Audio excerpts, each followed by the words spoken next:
안녕하세요. 영농가 날씨의 한희경입니다. 오늘도 서울을 비롯한 중서부 지방을 중심으로 더운 날씨가 이어졌습니다. 하지만 내일 전국에 장맛비가 예상이 되면서 폭염특보는 모두 해제가 됐는데요.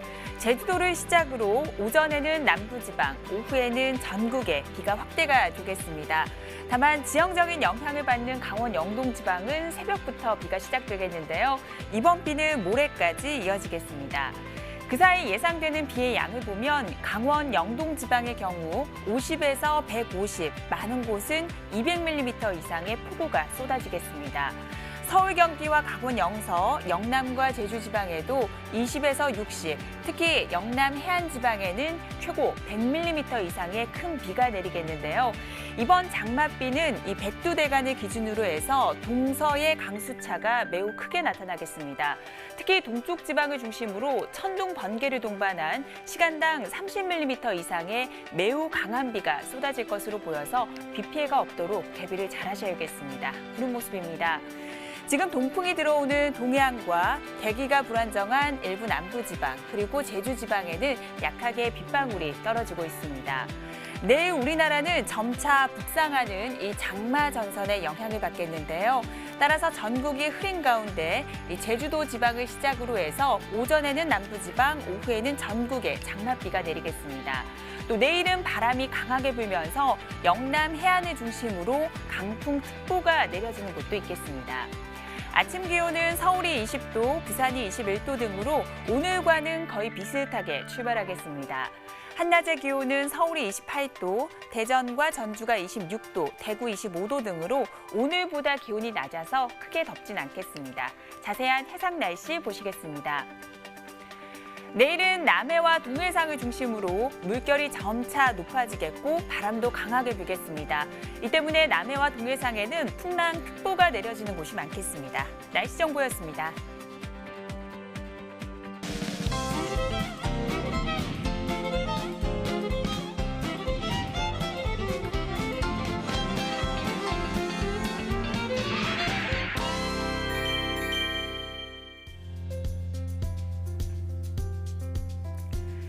날씨를 알면 농사가 보인다. 영농가 날씨 오늘은 MBS의 조영철 전문위원과 함께 이야기 나눠보도록 하겠습니다. 안녕하세요.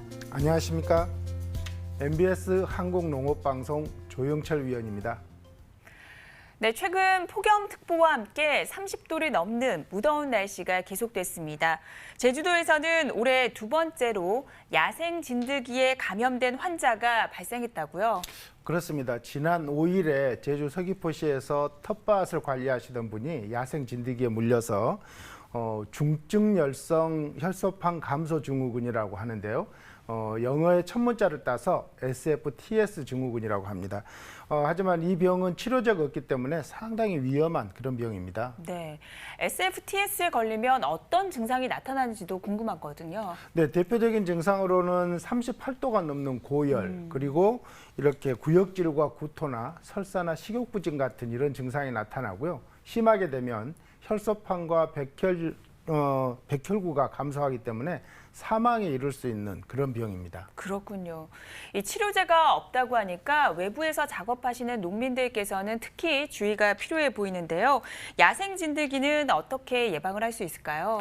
네, 우선 야외에서 활동하는 야외 농작업이나 등산을 할 때 야생 진드기에 물리지 않도록 조심하는 것이 최선의 예방책입니다. 야생 진드기가 많이 서식할 수 있는 풀밭에서 활동할 때는 옷을 풀밭 위에 벗어두거나 눕지 않도록 주의하셔야 하고요. 야외 활동을 할 때는 긴팔옷을 착용하거나 외출 후에는 샤워나 목욕을 하면서 머리카락이나 귀 주변, 팔 아래나 허리와 같이 손이 닿지 않는 그런 곳에 진드기가 붙어 있지 않은지를 꼼꼼히 확인해 주실 필요가 있습니다. 또 야외에서 작업을 할 경우에는 소매를 단단히 여미고 바지는 양말 안으로 집어넣어서 진드기가 몸 안으로 들어가지 않도록 해야 하고요. 진드기 기피제를 사용해서 사람의 몸이 진드기에 노출되지 않도록 그렇게 하는 것이 효과적입니다. 네. 기온이 높은 여름철에는 특히 야생 진드기를 주의하셔야겠습니다. 그럼 오늘 영농가 날씨에서 다룰 주제를 화면으로 미리 만나보도록 하겠습니다.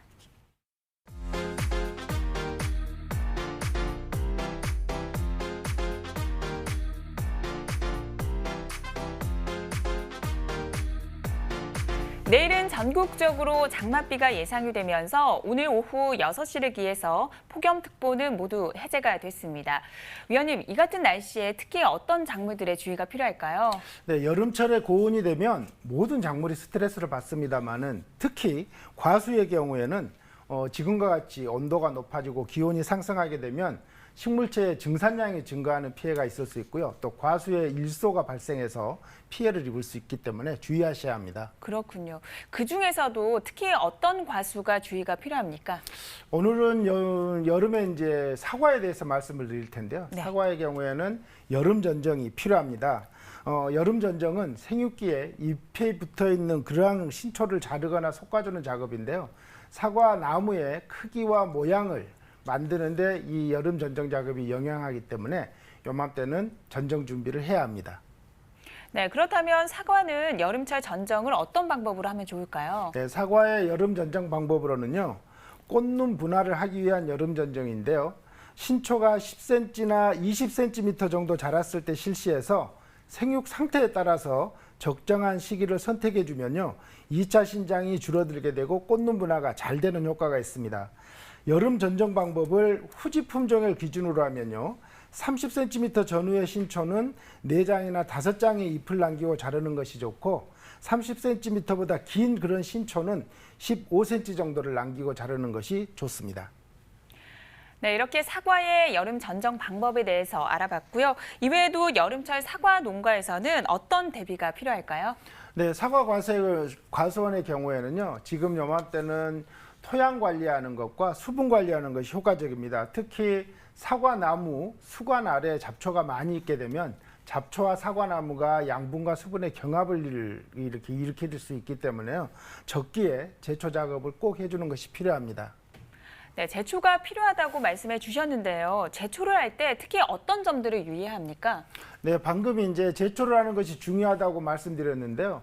대신에 이렇게 장마기에는 계속 풀이 자랄 수 있고 너무 풀을 짧게 자르면 토양 유실이 일어날 수 있고 양분 손실도 일어날 수 있기 때문에요.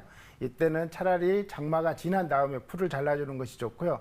특히 결실이 적은 나무의 경우에는 토양 속에 질소 성분이 많은 그런 요인도 되기 때문에 풀을 그대로 놔두셔서 토양 속의 질소를 흡수해서 줄여주는 것도 좋은 방법입니다. 네, 내일 당장 장맛비 소식이 있으니까요. 방금 말씀해 주신 내용을 꼭 기억하셔야겠습니다. 또 앞서서 관수 관리가 중요하다고 말씀해 주셨는데 관수하는 방법도 알려주시죠. 네, 관수하는 방법은요. 과수원 토양의 수분 보수력이나 또 강우량에 따라서 영향을 받기 때문에 주의하셔야 하는데요. 과수원에 물을 주는 양을 어떻게 하는 것이 좋을까 알기 위해서는요.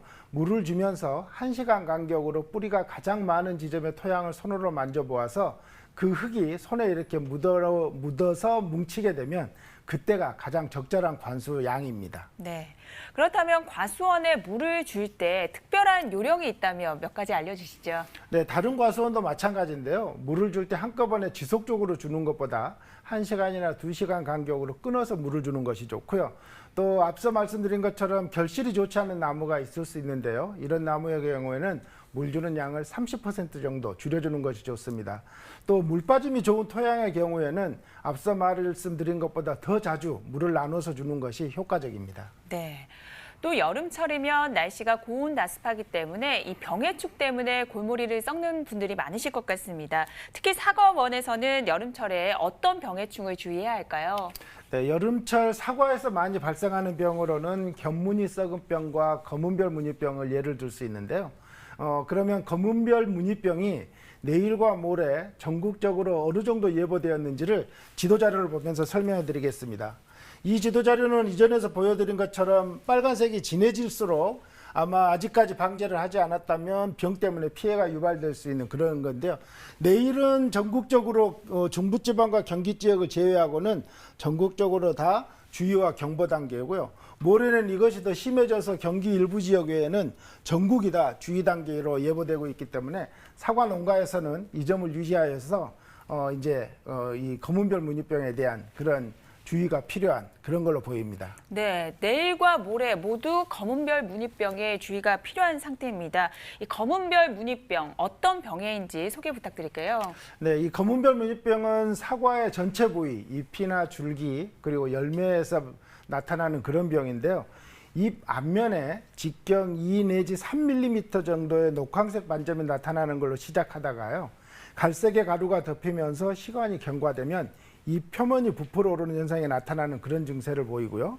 과실에는 1 내지 2mm의 흑색 반점이 나타나서 과실의 비대와 함께 그 부분이 균열이 생기면서 기형과가 되는 피해를 일으킵니다. 즉 검은별 무늬병의 진전이 심하게 되면 잎은 일찍 낙엽이 되는 피해와 함께 과실의 품질을 현저하게 떨어뜨리는 그런 피해를 주는 병입니다. 네, 정말 작물에 큰 피해를 주는 것 같은데요. 그렇다면 방제법은 어떻게 되는지도 설명해 주시죠. 대부분 병이 그렇지만 검은별 무늬병도 습도가 높으면 발병률이 높기 때문에 과수원의 습도를 낮추기 위해서 배수 관리나 배수로 관리를 해주는 게 좋고요. 만약에 이 병이 발생되는 잎이나 과실이 있으면 즉시 따서 태우거나 묻어주는 것이 필요합니다. 또 발병이 되었을 경우에는 등록된 작물보호제를 이용해서 적기에 방제를 해주셔야 합니다. 네, 주의사항을 꼭 기억하셔야겠습니다. 그럼 여기서 사과 주산지죠. 경북 영주시의 부성면, 풍기읍, 안정면의 내일 날씨와 함께 주간 날씨까지 확인해 보도록 하겠습니다.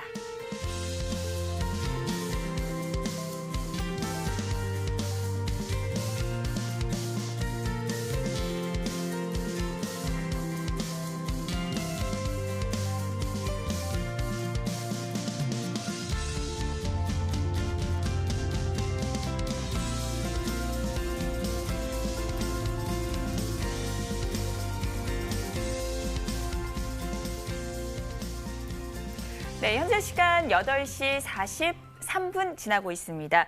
앞서 여름철 사과 과원 관리에 대해서 알아봤는데요. 그럼 이맘때 배 농가에서는 어떤 관리가 필요할까요? 네, 사과 과원에서는 여름 전정이 필요하다면 배 과원에서는 신초 유인을 해주셔야 하는데요. 그 이유는 7월 중순이 되면 신초의 생육이 멈추게 되고요.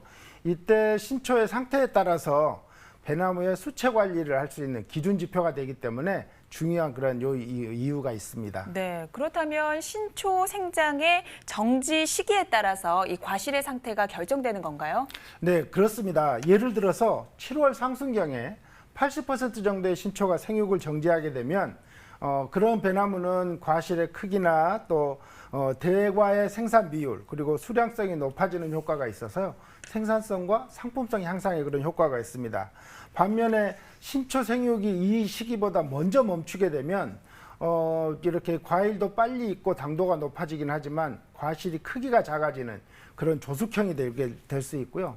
이것보다 늦게 신초의 생육이 멈추게 되면 반대로 과실 비대는 커지지만 과피 색깔이 좋지 않은 그런 만숙형이 되어서 적기보다는 좋지 않게 됩니다.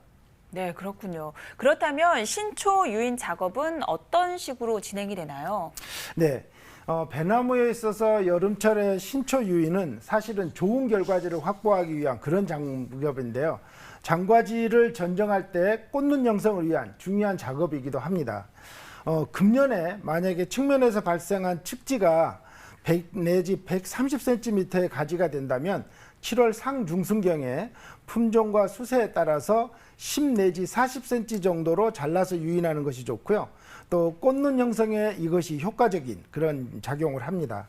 또 신초 유인을 너무 지나치게 하게 될 경우에는 신초가 다시 자라는 즉 재생장량이 많게 되어서 양분 소모를 유발시킬 수 있게 되고 또 수관 내부에까지 광이 들어가지 않는 광 환경을 나쁘게 하기 때문에 단과지의 꽂는 분화 발달과 과실 품질에 나쁜 영향을 미칠 수 있기 때문에요. 신초가 너무 지나치게 유인되지 않도록 주의하는 것도 필요합니다. 네, 적정한 신초 유인으로 좋은 과실을 얻었으면 좋겠습니다. 그리고 내일부터 당장 비 소식이 있습니다. 배를 키우는 농가에서는 어떤 대비가 필요할지도 몇 가지 짚어주시죠. 네, 어느 경우나 과유불급이라고 하죠. 배나무도 마찬가지로 물이 많게 되면 습해를 받게 되고 습해를 받으면 뿌리 활력이나 조기 낙엽이 발생될 수 있기 때문에요. 이런 생육 장애를 예비하기 위해서는 배수 관리와 배수로 관리를 꼭 해주는 것이 필요합니다. 네, 습도가 높아지는 장마철에는 특히 주의가 필요할 것으로 예상이 되는데요. 이외에도 배나무는 어떤 병해충을 주의해야 할까요? 네, 사과나무와 같이 배나무도 7월과 8월경에는 견무늬병과 입거문전병이 발생되기도 하는데요. 무엇보다도 이때는 가루깍지벌레라는 해충이 또 많이 발생합니다. 네. 그래서 이 기회에 가루깍지벌레가 전국의 어느 지점에서 내일과 모레 어느 정도 발생이 예보되어 있는지를 지도를 보면서 설명해 드리겠습니다. 지도 색깔이 좀 복잡하게 나타났는데요. 지금 서해안 지역과 그리고 남부지방을 중심으로 해서 동해안을 제외하고는 전부 다 주의와 경보 단계고, 모레의 경우는 이것이 좀 더 심화되어서요. 동해안 일부 지역과 남부 지역 산간 지역을 제외하고는 전국이 배나무에 있어서 가루깍지벌레가 이렇게 발생이 예보되어 있기 때문에 배 농가에서는 이제 주의할 필요가 있습니다. 네, 내일과 모레 보니까요. 강원도와 일부 남부를 제외한 대부분 지방에서는 이 가루깍지벌레에 대한 주의가 필요해 보입니다. 가루깍지벌레에 대한 보충 설명 좀 부탁드릴게요. 네, 이 배나무에서 발생하는 가루깍지벌레는 배나무의 상처 부위에서 주로 서식을 하면서 애벌레가 과즙을 빨아먹는 그런 피해를 일으키는 해충인데요. 어린 벌레들은 나무 껍질의 틈과 같이 상처 부위에서 부풀어 오르는 조직에 살면서 피해를 주기도 하고요. 배나무가 자라는 동안에는 열매로 이동해서 직접 지백을 빨아먹으면서 피해를 일으킵니다. 특히 배의 경우에는 봉지를 씌우기 때문에 가루깍지벌레가 피해를 준 경우에는 봉지 안에 있다면 약재를 뿌려도 직접 노출되지 않기 때문에 방제 효과를 기대하기 어려운데요. 특히 어린 벌레나 큰 벌레는 과일 봉지 안에 보이지 않는 곳에 살면서 또 왁스 물질을 분비하기 때문에 방제 효과가 더더욱 낮아질 수 있습니다. 네, 아무래도 과일 봉지 속에서는 잘 보이지가 않기 때문에 피해가 더 클 것으로 보이는데요. 방제법은 어떻게 됩니까? 네, 이 깍지벌레에 대해서는요. 먼저 등록된 약재로 10 내지 15일 간격으로 최소한 두세 번은 방제를 해주셔야 됩니다. 그리고 요즘과 같이 온도가 높을 경우에는 성충의 발생 빈도가 훨씬 빨라지기 때문에요. 봉지로 싼 뒤에도 계속적으로 이 병에 대한 예찰과 또 방제가 필요합니다.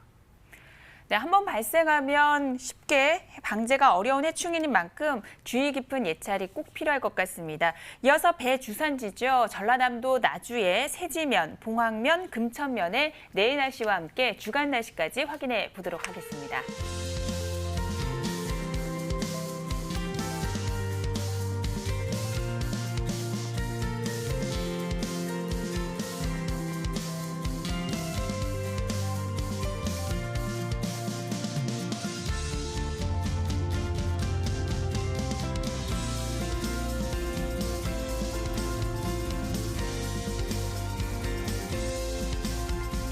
네, 병해충에 관한 궁금증을 풀어보는 시간입니다. 오늘의 병해충 상담소 함께 만나보시죠.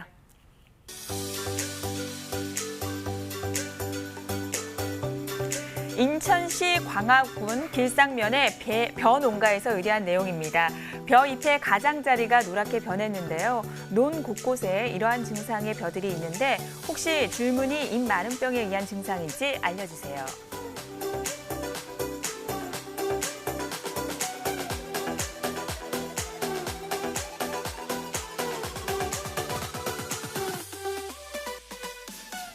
네, 줄무늬 잎 마름병이라는 진단 소견이 나와 있는데요. 어떤 병해인지 알려주시죠.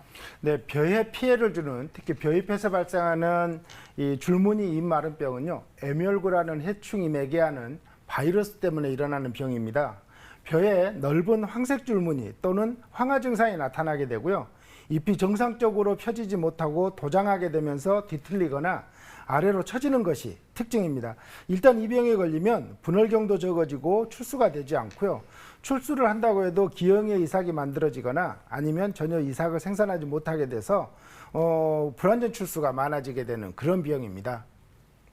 네, 그렇다면 줄무늬 잎 마름병의 방제법은 어떻게 되나요? 네, 줄무늬 잎마름병은 애멸구가 매개하는 그런 바이러스 병이라 그랬잖아요. 그렇기 때문에 먼저 애멸구를 철저하게 없애주는 것이 좋고요. 이 줄무늬 잎마름병에 걸린 벼를 그대로 되게 되면 이 벼 때문에 옆에 있는 벼로 병이 감염될 수 있기 때문에 보는 즉시 제거해 주셔야 됩니다. 또 비료를 많이 주게 되면 애멸구가 끼어들기 때문에 비료를 적게 주는 것이 필요하고요. 애멸구의 생활처가 되는 논둑이나 수로 또는 이렇게 여러 가지 논 주변에 있는 잡초를 적기에 제초해 주는 것은 효과적인 그런 방제 방법이 될 수 있습니다. 네, 무엇보다 방제에 신경을 쓰셔야겠습니다. 그럼 오늘 방송 내용을 한 번 더 정리해 보도록 하겠습니다.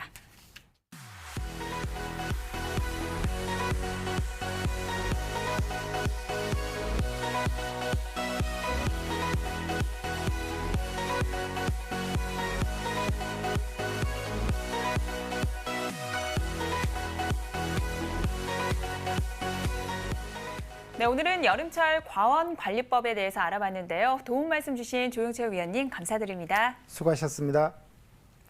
내일은 전국에 장맛비 소식이 있습니다. 우산을 꼭 챙기셔야겠습니다. 저희는 내일 저녁에 다시 찾아뵙겠습니다. 고맙습니다.